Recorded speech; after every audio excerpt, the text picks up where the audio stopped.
Yo, adong tinalaing nga agreklamo kanayon nga madit pinagkikita dat gobyerno. Isuda na gitay na tanggan di ulo na naka-lockdown lang arudan rumwat na latta.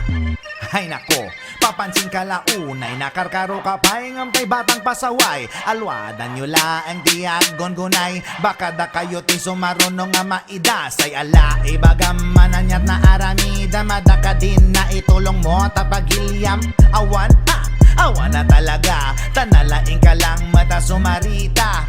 Puro sarita, kulang sa gawa. Nakaring-ringgor ka ta social media. Nakaawat lang arudan, kurang kanulata. Kurang tay na awat na adelata. Yo, di ko makat diagyaman, wag kang piling mayaman. Pati mga frontliner ay iyong kinakalaban. Sige, ag-volunteer ka. Uray tao galimet ka na yun nga pabida. Sikat ay tao nga nabangbang tiro pa na. Nagganas nga tiraan di papel de liha. Ala sige kadwa, agbaliw ka ka din. Tumulong ka nga maawan ti COVID-19.